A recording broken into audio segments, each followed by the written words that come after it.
Do you have too many unfinished business, unfinished projects ideas? Do you feel this constant overload of all these creative ideas, only to find yourself burnt out, feeling that you once again moved a little bit further away from the version of you that actually finished something, that actually get the benefits of the results and the self-esteem of, yeah, when I set my mind to something, when I decide on something, I actually do it. Let me tell you, you are not alone. Most definitely not alone.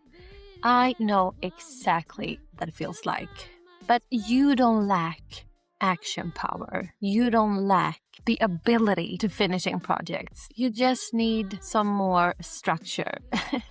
And before you get tired of me for saying that, I know, more clarity, focus, all of that. But I'm not talking about focusing for a very long period of time, like you have to know exactly in which direction you want to go for the next 5 years. I'm talking about frameworks that you can apply, hopefully starting already today. I just like to hang with you and the way you make me feel. Don't looking for prospect or to see if it is real, but you always. So in this little conversation, we are going to make a short little brief about the problem, so that you know that you are not alone. We will talk a little bit about commitment goals, when and why to use them, and I will give you some hopefully tips. And I will share with you what has worked for me or that works for me currently. I think that many creators, which we all are, can relate to this if we're being honest. Maybe we feel scattered and overwhelmed by all the ideas. And maybe we have practiced for years. I know that I have to actually starting things, starting the project. And when you get to that point, everything feels amazing. You feel this high rush of joy and adrenaline because the fuel from your spirit that gave birth to this idea, translated by the mind, but even so, it gave birth to this inspiring idea, and you feel awesome. But then what? You get stuck in that starting loop. And that's the reason why we often tend to take those long pauses and jumping on to the next passion project, the next inspiring idea. And that is a loop of not finishing things. And why does that matter? Well, when we are avoiding finishing things, we are fueling the ego, the mind, with this belief that, well, it is not good enough. I am not good enough. And I think that if we look a little bit deeper beyond this loop, the real reason for this, at least that is why it's happening to me, is that if I don't finish a project, I don't have to face that the actually result will not match the vision that I had in this starting phase when I received the idea, because I have not had enough reps, not enough practices to get those abilities to be able to make that inspired idea transformed into how I mirrored it in the beginning. And the reason that I lack the ability is because I have not practiced enough. Well, there is this objection, yeah, but I've practiced a lot because I have started a lot of projects. But I think that the finishing of the project is where the real magic happens, because that is when we detach ourselves from the ego's need of the outside result and the outside validation. That's why I think that many creators stay stuck and keep their art, their whatever they created, to themselves. And not only is that a form of gatekeeping, and if we choose to apply this perspective, which I think can be powerful, being selfish. We are being selfish because we are afraid that it won't fly. And the opposite of being selfish is to just release it and allow it to land wherever it lands. And hopefully others will benefit from it. And one way to practicing finishing stuff for me has been commitment goals. Because commitment goals doesn't focusing necessarily on the outside result, but it's more about the input. What can I do and what do I need to do in order for this to be achieved?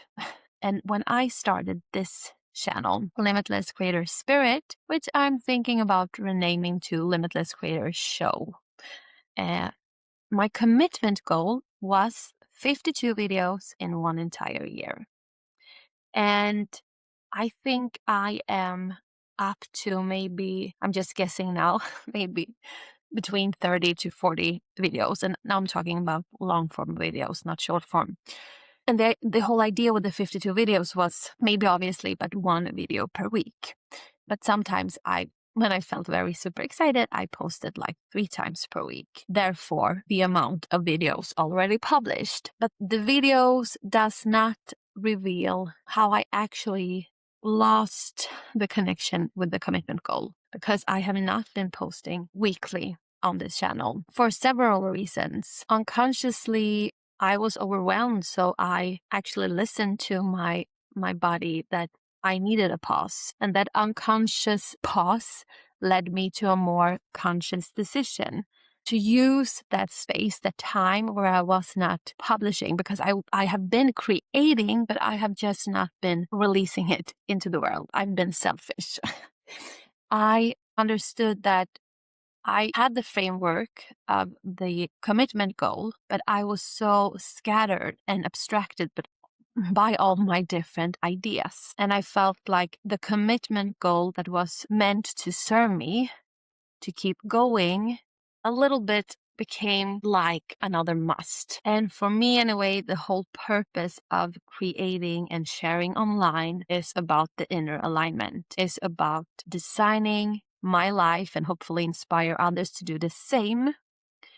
And yes, I understand that creating, sharing, designing our life doesn't always feel like happy-go-lucky. Sometimes there are those challenges, and sometimes we need to force our mind in order to let it serve us so that we consciously can get to where we want to go. And when I say forcing, I mean applying maybe frameworks in order to stay focused on the steps that we are currently taking. And even if I think that we always are able to pivot and, of course, remove things that no longer serves us. But for me, having a history of not finishing things unless I had an outside deadline, I want to strengthen that muscle within myself. So even if the directions and the fuel for this ride has changed a lot since the beginning, I still want to honor that commitment goal as a way to strengthen the muscle and self-trust that I finish things. And that's the reason why I've actually used deadlines for different areas of my life to honor the vision that fueled the journey in the first place. So that is my plan for the remaining part of this year up until August, to release at least one episode per week again. But here's the thing with commitment goals, or any goal actually. I don't believe that the goal itself is the real value. The goal setting is a way for us to set the direction and give us the fuel for the journey that we want to experience. But if you start to view whatever commitment goal that you have or that you will take after watching this video as the vehicle, not the end result that you need to get to, but the vehicle from where you will explore and experience different views in this part of your journey. And if you also want to strengthen your muscle to finish things and to have more finished businesses, have more finished projects than not, let me just say this: your temple of creations is just as good as your finished projects. And I do think that the feeling of unfinished is a program, a mental program, a belief. And the more we don't finish things, the more we fuel that program and the more that program can grow. Okay, so how can you actually finish things? What are the strategies? And I will always say this. This is what has worked for me, or something that I feel could work for me, or something that I'm currently trying out and maybe feel like works for me. And this is my top recommendation to finishing your ideas and turn them into outputs to share with the world. And that is to focus on allowance for growth instead of the restriction of perfection. Because we all know that perfection does not exist. We know that intellectually, but emotionally, that is not always that easy. And that especially feels like a resistance when you compare yourself to others. So don't ever compare yourself to others. Get inspired by them. But the only time it's valuable to compare is comparing your current self with past versions of you to see and celebrate how far you have actually come. Okay, so we have focusing on allowance as a space to grow, but how do we actually put that into action? Well, what works for me is a commitment goal, as I said, because it helps me to not obsessing over the outside results and to more focus inwards on the transformation and the joy of the process. And I try to constantly remind myself that messy action still leads me forwards. The absence of actions doesn't lead me anywhere. Another approach to commitment goals is frameworks. And this has been a very hard pill for me to swallow because I have not really and fully understand the magic of frameworks. For me, it has always come with this resistance of I don't want to narrow myself into any box. So why should I need a framework in order to create and share? But I've realized that frameworks is just us harnessing the power as the creators that we are to create different and specific stages for a specific creation, for a specific journey. And for me, a framework is like the antidote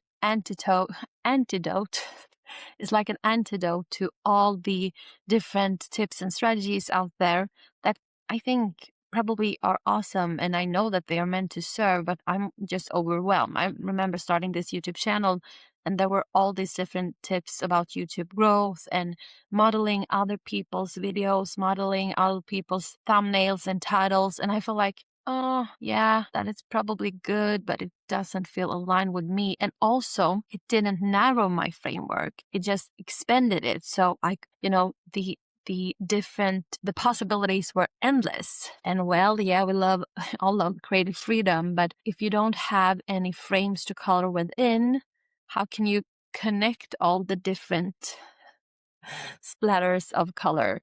So for me, framework is a way to narrowing down just for this piece of work, this very, very session. So I have decided on, or rather, now I have fallen in love with the idea of limiting myself in my creations.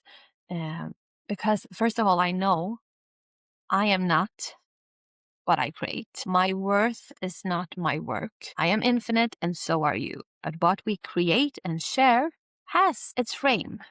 And this life has a deadline. So why not apply that same realization on the different pieces of creations that you share? So for me, this has helped a lot because when I'm in my ideation phase, which I love, and I try to come up with different ideas for videos or podcast episodes, I know that if I sit, let's say for 15 minutes, my 15-minute method, if I sit with that and make a list of 12 episodes, I know that if I would sit with this the entire day, I can constantly improve the title ideas or the episode ideas.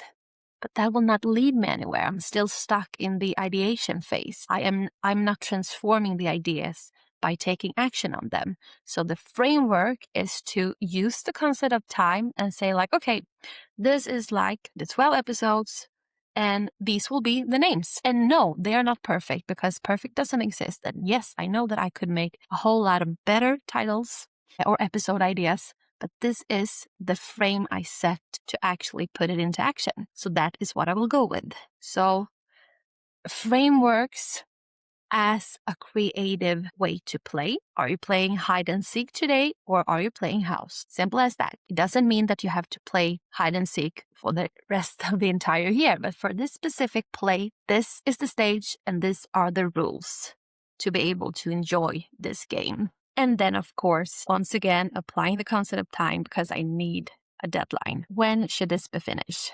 That is the action of better is done than perfect. Hope you found value in this. Subscribe if you did, and you're more than welcome to join me on my Substack. Link in the description. I don't need to be fixed, and you are not the cure. You seek something holy, but I'm not that pure. You only mean good, but it will never go well. As long as you put me in corners of shell. I don't need to be fixed, but it's broken, oh. Let me hear, and I don't wanna go any other way. You are not the cure to what you think is so twisted, strange and torn. You don't need to make sense of how it was born or whatever made me this way. I'm not for you to solve.